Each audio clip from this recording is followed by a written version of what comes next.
जय हिंद, वंदे मातरम। साथियों, स्वागत है आप सभी का हमारे YouTube channel online teaching with Kaushal में। दोस्तों, अगर आप एनटीपीसी की तैयारी कर रहे हैं तो ये वीडियो आपके लिए बहुत ही इम्पोर्टेंट है, क्योंकि मैं आपको यहाँ पर एनटीपीसी वालों के लिए एक टेस्ट सीरीज चला रहा हूँ। आपको मैं 60 दिन में कराऊंगा 60 टेस्ट, जिसमें मैं आपको साइंस में महारत हासिल करवा दूंगा, ये मेरी गारंटी है। तो आप भी अपने ये वीडियो देखिए और अपने दोस्तों को भी ये वीडियोज़ दिखाइए, ठीक है। तो चलिए आज की इस क्लास को हम स्टार्ट करते हैं। दोस्तों, तो इसमें हमारा पहला प्रश्न क्या हो जाएगा। ये सारे के सारे क्वेश्चन प्रीवियस ईयर हैं, जो कि पहली परीक्षा में पूछे जा चुके हैं। क्या है हमारा पहला प्रश्न? किस टीम ने Syed Mushtaq Ali trophy T20 trophy 2018 जीती थी? जो सैयद अली मुश्ताक अली ट्रॉफी है 2018 की, वह किसने जीती थी? तो किसने? दिल्ली ने जीती। ऑप्शन हो जाएगा हमारा डी, दिल्ली के द्वारा जीती गई थी। अगला क्या है हमारा प्रश्न number 2। Hindustan Republican association HRA का नाम 1928 में बदलकर HSRA द्वारा किया गया। इसमें एस अक्षर का पूर्ण रूप क्या है? जो एस है इसका पूर्ण रूप क्या है? तो क्या है? सोशलिस्ट। सोशलिस्ट हो जाएगा। ऑप्शन नंबर ए हमारा राइट आंसर हो जाएगा, सोशलिस्ट। चलिए अगला हमारा क्या प्रश्न है? प्रश्न नंबर हमारा 3 क्या हो जाएगा? दो जल निकास घाटियों को अलग करने वाले उभरे हुए भाग को क्या कहते हैं?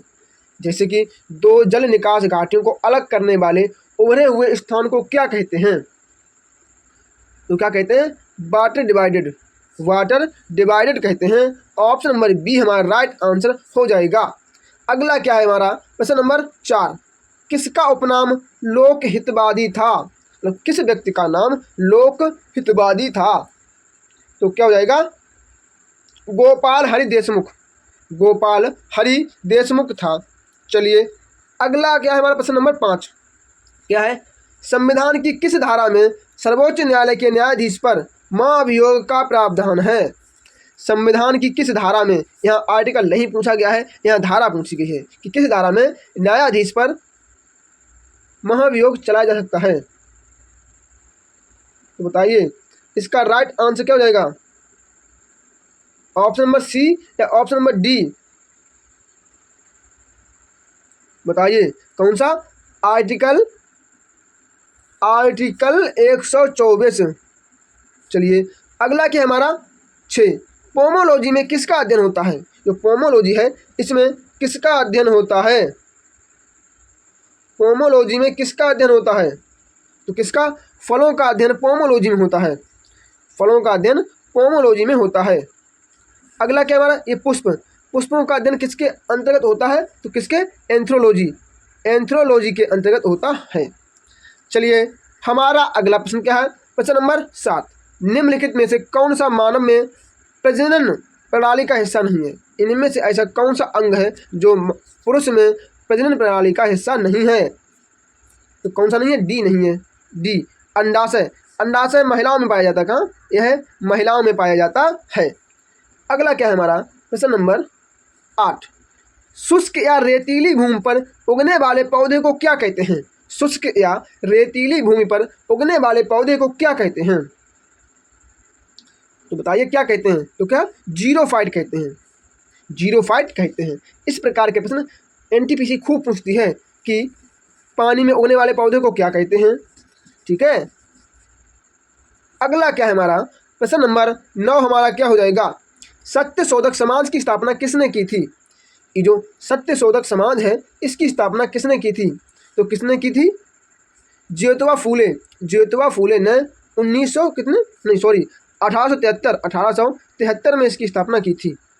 अगला क्या हमारा प्रश्न नंबर 10 क्या हो जाएगा? मोहम्मद बिन तुगलक द्वारा अपनाया गया सांकेतिक मुद्रा किस धातु का बना हुआ था? मोहम्मद बिन तुगलक ने जो सांकेतिक मुद्रा अपनाई थी वह किसकी बनी हुई थी? तो किसकी बनी हुई थी? पीतल और तांबे की बनी हुई थी। पीतल और तांबे की बनी हुई थी। हमारा नेक्स्ट प्रश्न क्या है? प्रश्न नंबर 11। नागार्जुन सागर बांध किस नदी पर है? बताइए, कितना सरल प्रश्न है। किस नदी पर है? तो किस पर? कृष्णा नदी आंध्र प्रदेश में है। कृष्णा नदी आंध्र प्रदेश में है। अगला क्या है हमारा साथियों, प्रश्न नंबर 12 हमारा क्या हो जाएगा, भारत में आयकर है।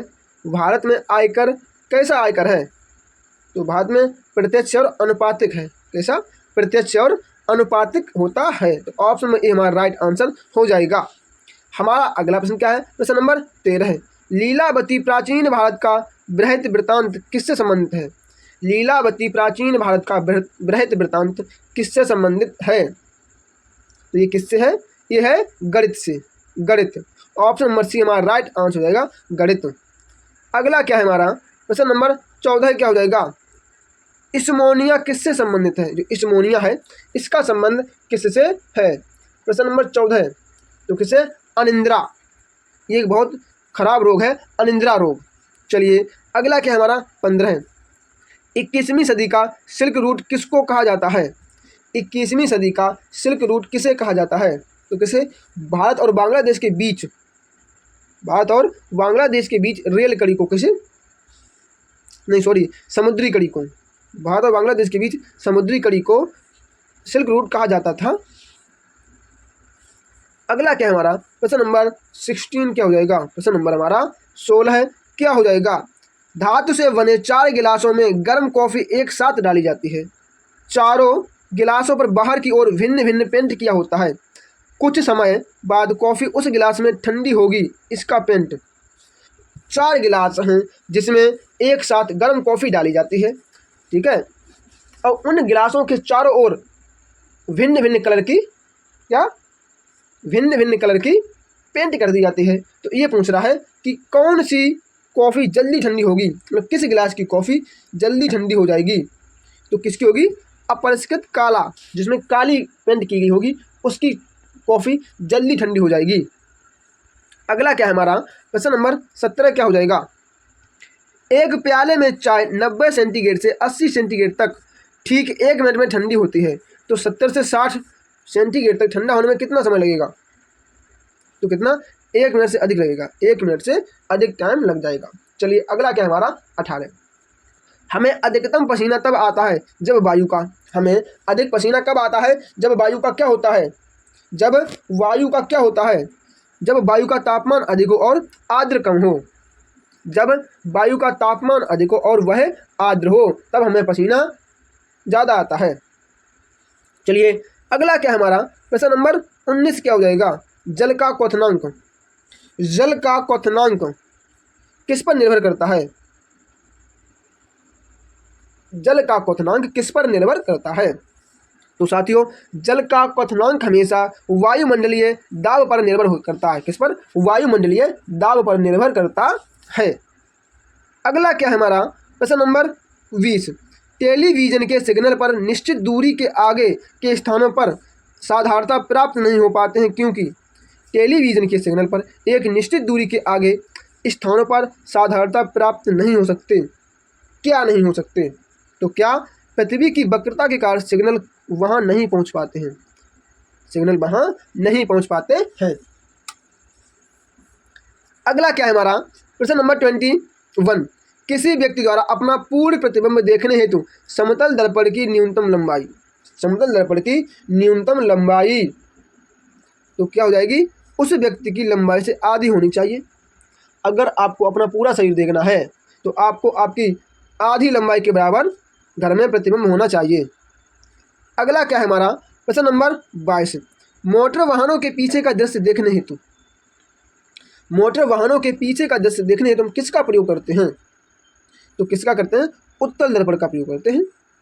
चलिए अगला क्या है हमारा 23, निम्नलिखित में से कौन सा दुग्ध प्रोटीन है, दुग्ध प्रोटीन कौन सा है, तो कौन सा है, कैसीन है, जो दूध में पाया जाने वाला प्रोटीन है और इसे दुग्ध प्रोटीन भी कहते हैं।